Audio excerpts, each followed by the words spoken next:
Hey guys, how important is the ending of a book? For me, it can totally elevate a story or completely bring it down.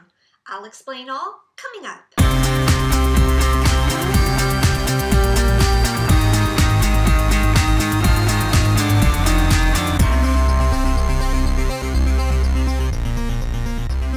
Hey guys, welcome back to Book Your Imagination. Today I wanted to talk about book endings and how it can change the way I feel about a book or a series.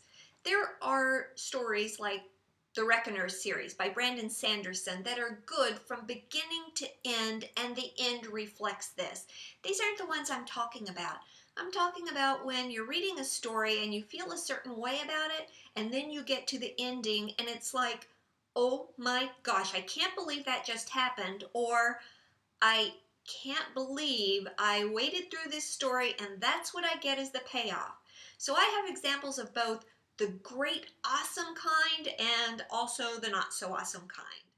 Before I get started, I want to say that all of my examples were published in 2014 or earlier, and they do have spoilers. So if I come across a series as an example and you haven't read it and want to, you should just skip over that and go to the next example. First, I want to talk about those stories where the ending has completely transformed the entire story in a good way. My first example is The Infernal Devices by Cassandra Clare. Now, these are shadow hunters in the 19th century.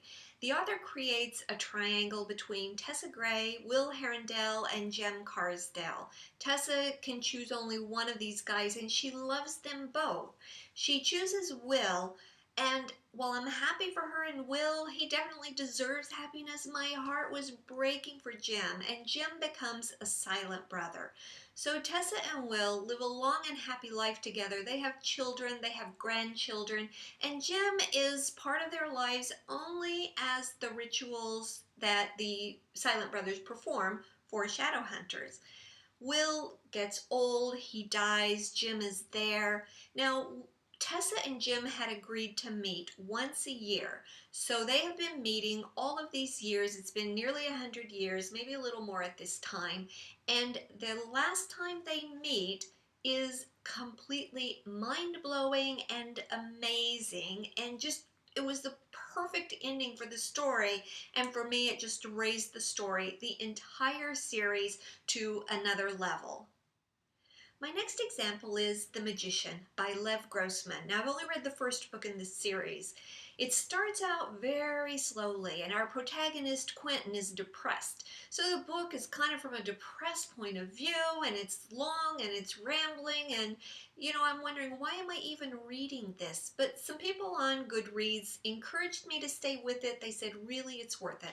So I kept on, and then about 60% through the book, it starts getting interesting, but there were still some scenes I was wondering about. He had a few scenes with his friend in high school, Julia, and I'm thinking, what is she doing here? This is like having no impact on the story at all. Then at the end of the book, there are the last 2 pages that totally blew my mind.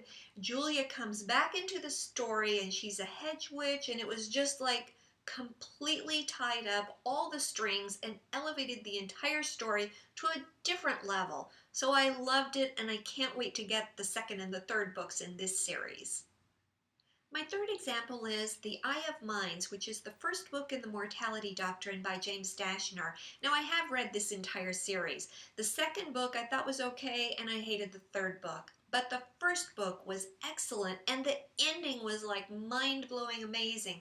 I don't even think I could tell you and do it justice. So for that one, you're just going to have to get it and read it.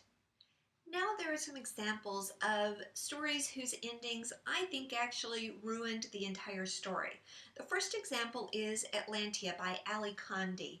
Now, this story was just okay in my opinion. It feels like she padded it with unnecessary scenes. But at the end of the story, we know who the villain is.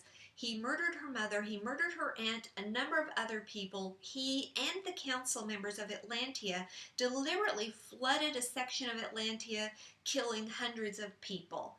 And what happens to them in the end? No idea.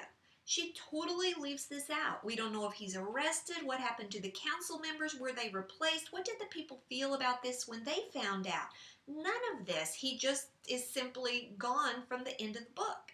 I actually reread this ending 3 times because I was sure they wouldn't leave it out. I'm thinking, I must have missed it. So I would go back, I read it 3 times, but no, it's not there. And this is a standalone series, so there's no follow-up, no reason not to tell me. Why don't you let me know what happened to these guys?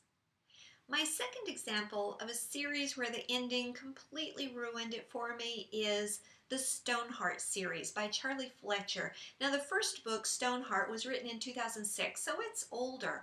I really thought this series was original, creative, imaginative, and I loved it until I got to the end of the final book. And it was the same as the end of the first book. And I was left thinking, you couldn't come up with anything better after all of this? I get the same ending as the first book? So that, for me, just totally ruined the series. So those are my examples. Do you have any stories that you thought the ending really made it or completely ruined it? I'd love to hear from you. As always, this is hashtag JMO, just my opinion. If you like what you see in here, please subscribe to my channel.